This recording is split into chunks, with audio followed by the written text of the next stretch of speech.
Bonsoir et bienvenue pour la lecture de la parole de Dieu. Ce soir, moi, j'ai envie de prendre un texte qui m'a pensé, beaucoup de monde connaît. C'est 1 Roi, le chapitre 17 et le verset, à partir du verset 8. Au fait, le grand titre dans la Bible dit Élire chez la veuve de Sarepta. Alors la parole de l'Éternel lui fut adressée en ces mots. Lève-toi, va à Sarepta, qui appartient à Sidon, et demeure là. Voici, j'y ai ordonné à une femme veuve de te nourrir. C'est pas un Israélite, c'est une femme, une veuve de Sarepta. Il se leva et il alla à Sarepta. Quand ils arrivèrent à l'entrée de la ville, voici il y avait là une femme veuve qui ramassait du bois. Il l'appela et dit, va me chercher, je te prie, un peu d'eau dans un vase, afin que je boive. Et elle alla en chercher. Il l'appela de nouveau et dit, apporte-moi, je te prie, un morceau de pain dans ta main. Et elle répondit à Élie, elle répondit, l'Éternel ton Dieu est vivant, je n'ai rien de cuit, je n'ai qu'une poignée de farine dans un pot et un peu d'huile dans une cruche. Et voici, je ramasse 2 morceaux de bois. Puis je rentrerai et je préparerai cela pour moi et pour mon fils. Nous mangerons, après quoi nous mourrons. Le verset 13. Élie lui dit, ne crains point, rentre, fais comme tu as dit, seulement prépare-moi d'abord avec cela un petit gâteau et tu me l'apporteras. Tu en feras ensuite pour toi et pour ton fils. Car ainsi parle l'Éternel, le Dieu d'Israël, la farine qui est dans le pot ne manquera point, et l'huile qui est dans la cruche ne diminuera point, jusqu'au jour où l'Éternel fera tomber de la pluie sur la face du sol. Elle alla et elle fit selon la parole d'Élie, le verset 15. Et pendant longtemps, elle eut de quoi manger, elle et sa famille, aussi bien qu'Élie. Le verset 16. La farine qui était dans le pot ne manqua point, et l'huile qui était dans la cruche ne diminuera point, selon la parole que l'Éternel avait prononcée par Élie. Après ces choses, le fils, on va arrêter là pour aujourd'hui. Si mon envie donne un titre, vous pouvez lire celui qui transforme, le Dieu qui transforme, le transformateur. Et une histoire intéressante, et elle est continue, mais nous pourrons arrêter au verset 16. Nous pourrons arrêter au verset 16. Pour aujourd'hui. Et là, quelque chose passait de ce qui nous trouve une situation économique difficile et dans la famine. Et le prophète connaît, et la dame connaît, et le pays connaît. Et là, dans cette situation drastique, dans cette situation invraisemblable, Dieu envoya Élie. chez la veuve à Sarepta. Et Dieu fait lui connaître comment il pourrait connaître lui. Et là, il dit, j'ai ordonné à une femme veuve de te nourrir. Dans tout ça, il y a des qui est dans Israël là, ils choisir un kiken à Sarepta. Dans tout ça, il y a des qui là présent, ils choisir un kiken de Sarepta pour nourrir le prophète. Mais ce qui est intéressant lorsque nous faisons l'histoire, nous arrivons à trouver que cette veuve, non seulement lorsque Élie causorli, Élie dit à lire, apporte-moi un peu d'eau, et puis Élie dit apporte-moi un petit gâteau, et puis il dit à Élie, mon un petit guide de la farine, mon un petit guide de l'huile, mon un poignée de la farine, mon reste un petit guide de l'huile dans une bouteille. Et là, nous arrivons à comprendre que la situation est tellement difficile que la femme délire nous pouvons menacer. En fait, il dit dans le texte, mon fin cerce des bouts de bois. Mon cuit quelque chose, mon garçon et moi nous pouvons manger après. Nous pouvons. Qui veut dire la situation est tellement dramatique que la femme tu reconnais en élire un homme qui n'est pas ordinaire. Qui n'est pas ordinaire. Et il dit quelque chose, il dit comme ça. Il dit, et elle répondit, l'Éternel ton Dieu est vivant, le verset 12, je n'ai rien de cuit. Le verset 13, elle lui dit, ne crains point. Quand on a une situation pareille, la peur, ou te connaît ou pour mort, elle y connaît ce garçon pour mort, parce que c'est la famine. Dans cette turbulence, dans cette situation de désespoir, apparaît un homme de Dieu. Et il dit 3 mots. Ne crains point. Ne crains point. Rentre, fais comme tu as dit.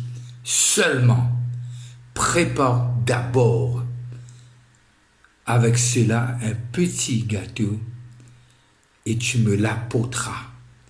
Et tu feras ensuite pour toi et pour ton fils, car ainsi parle l'Éternel, le Dieu d'Israël. Et là, on arrive à comprendre, il dit dire, fais-moi un gâteau et apporte-moi ce gâteau dans ta main. Parfois, on dit à moi-même, le verset 11, elle alla et cherchait, et elle appela le morceau et dit, apporte-moi, je te prie, un morceau de pain dans ta main. Pardon, normalement, nous servit du monde dans la main, mais cela intéresse-moi dans le texte. Apporte-moi un gâteau dans ta main. Au fait, la dame, elle dit, mon une poignée la farine, un petit guide de l'huile, nous pouvons manger et nous pouvons mourir après.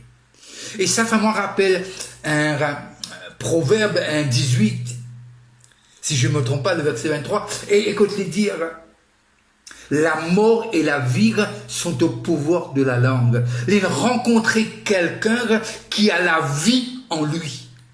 Il a rencontré un prophète qui dit à la dame, ne crains point, te prépare un gâteau et te porte-le dans ta main.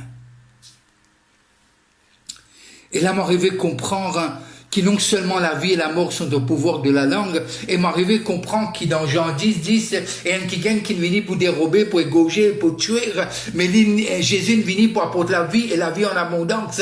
Et là, cette femme lui fait exactement selon la parole du prophète Élie. Et qu'est-ce qui se passe? Il apporte-lui un peu d'eau, bien sûr, et en même temps, ça tigite la farine, ça poigne la farine qui tient là. Mot pensé, il prend la moitié, il pétrit, il fait un gâteau, et l'autre moitié, sûrement, il garde pour lui-même, et pour ce garçon et pour lui, et puis il le donne à l'homme de Dieu. Et l'homme de Dieu, il est comme ça, il y a quelque chose qui peut arriver. Je te prie, apporte-moi, je te prie, un morceau de pain dans ta main. Et elle répondit, l'Éternel, ton Dieu est vivant, je n'ai rien de cuire. Je n'ai qu'une poignée de farine dans un pot et un peu d'huile dans une cruche. Et voici, je ramasse 2 morceaux. Élie dit, ne crains point, le verset 13, fais comme tu as dit, seulement prépare d'abord avec cela un petit gâteau, et tu l'apporteras, et tu en feras ensuite pour toi et ton fils. Car ainsi parle l'Éternel, le Dieu d'Israël, la farine qui est dans le pot. Le verset 15, elle alla et elle fit selon la parole d'Élie, et pendant longtemps, elle eut de quoi manger, elle et sa famille, aussi bien qu'Élie. Et cette parole intéresse moi lorsque les dire apporte-moi dans toi la main. Bien sûr, pas pour du monde. Mais mon pensée, c'est avec nous la main qui nous pétrit la farine. C'est à l'époque là, mon pense pas à Moulinex. Et pour lui faire un gâteau. Et lui faire selon la parole d'Élie. Et qui était dans le texte la parole de Dieu à une personne qui allait mourir, elle et son fils. Et la parole de Dieu les transforme. Jésus-Christ dit, la parole qui m'annonce, c'est la vérité et la vie, apporte la vie. Et cette dame avec cette mère, l'une pétrier un jour, l'une fait un gâteau pour lui, pour Élie, un gâteau pour ce garçon, un gâteau pour lui. Et le lendemain, dans cette peur, il trouve encore un. Il fait un gâteau pour lui, il fait un gâteau pour Élie, il fait un gâteau pour ce garçon, il fait un gâteau pour lui. Et cette main qui a porté vers cet homme de Dieu ce gâteau, ce pain, cette même main était servie comme la mère qui a fait des miracles dans la cuisine de cette dame. Et là, on arrivait à réaliser que la parole de Dieu, les promesses de Dieu sont oui et amen. Période de famine, vallée ou sommaire ou montagne, peu importe, la parole de Dieu reste la parole de Dieu et ça ne change pas et ça ne changera jamais. Je ne sais pas quelle situation de famine tu peux vivre. Il y en a toutes sortes. Mais peu importe qui famine, laisse Dieu cause à toi.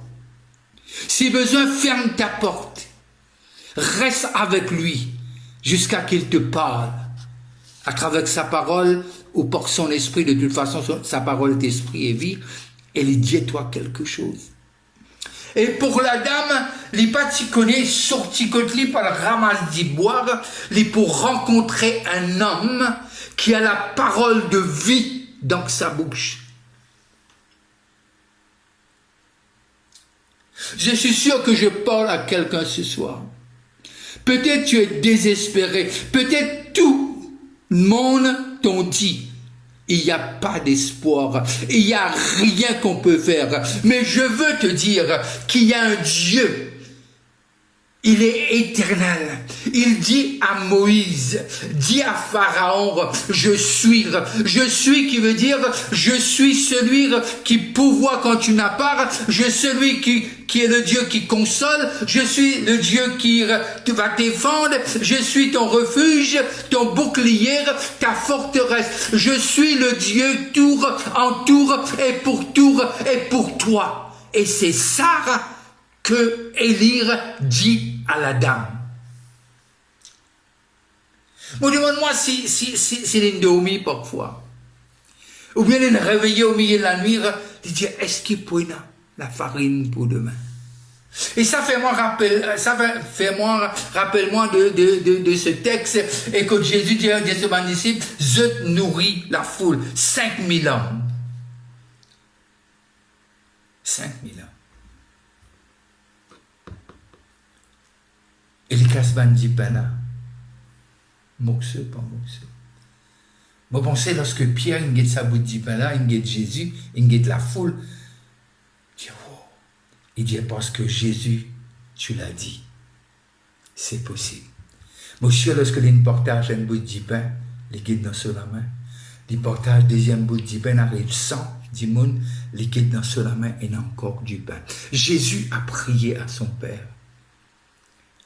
Mais le miracle finit opéré à travers la main de ses serviteurs. Pourquoi je prends Pierre, pas Paul, pas Jacques? Parce que c'est le même Pierre.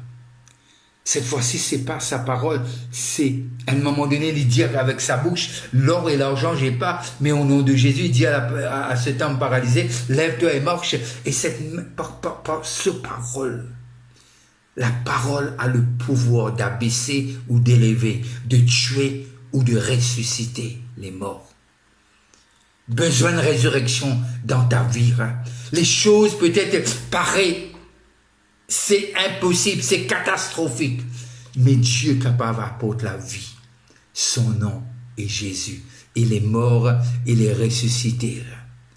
Et si tu es connecté ce soir, je pense, je suis sûr et certain que Dieu veut que tu puisses écouter cette parole.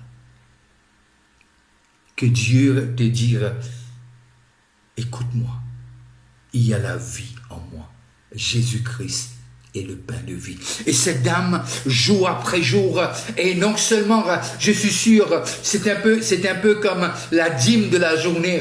Elle a porté le pain et l'eau à l'homme de Dieu, et aussi, elle donnait à manger à son fils, et pour elle aussi. Mais je sais, j'ouvre une parenthèse. Et il y a tellement de monde aujourd'hui qui se dit prophète. Et non seulement il se dit prophète, il vient chez toi te demander le meilleur que tu as pour lui. Ça, c'est pas un prophète. Non. Non, c'est pas Dieu. C'est pas un envoyé de Dieu. Un envoyé de Dieu ne prend pas normalement. Il donne. Et dans cette situation, on voit que ce qu'elle a dit à la dame, elle a fait comprendre, mets Dieu en premier, parce que cet homme représentait Dieu. Élie représentait Dieu dans cette époque. Et là, c'était différent. Mais il y a des gens qui disent, si tu as une grande maison, ton offrande doit être une offrande conséquente. Beaucoup d'argent. Et tout ça pour que cette personne prie pour toi, ce prophète, qu'il puisse prier pour toi. Non. Ça, c'est pas le prophète Élie. Non. C'est pas un prophète appelé de Dieu. Il va chercher ton intérêt. Et dans ce cas-là, elle dit à la dame. Et après que il dit, voilà la parole de Dieu, ne crains pas. Comment on ne peut pas craindre ou pour mort? Mais cette parole était la vie pour cette dame. Et le miracle est venu. Parce que la dame, il accepte ces paroles-là, il accroche à la parole. Parce que la parole est esprit et vie. Et les démons qui irent jusqu'à la fin. La famine était dans, et elle en arrivait à comprendre. Elle alla fit selon la parole d'Élie. Et pendant longtemps, elle eut de quoi manger. Et sa famille, aussi bien qu'Élie. La farine qui était dans le pot ne manqua point. Et l'huile qui était dans la cruche ne diminuera point. Selon la parole que l'Éternel avait prononcées par Élie.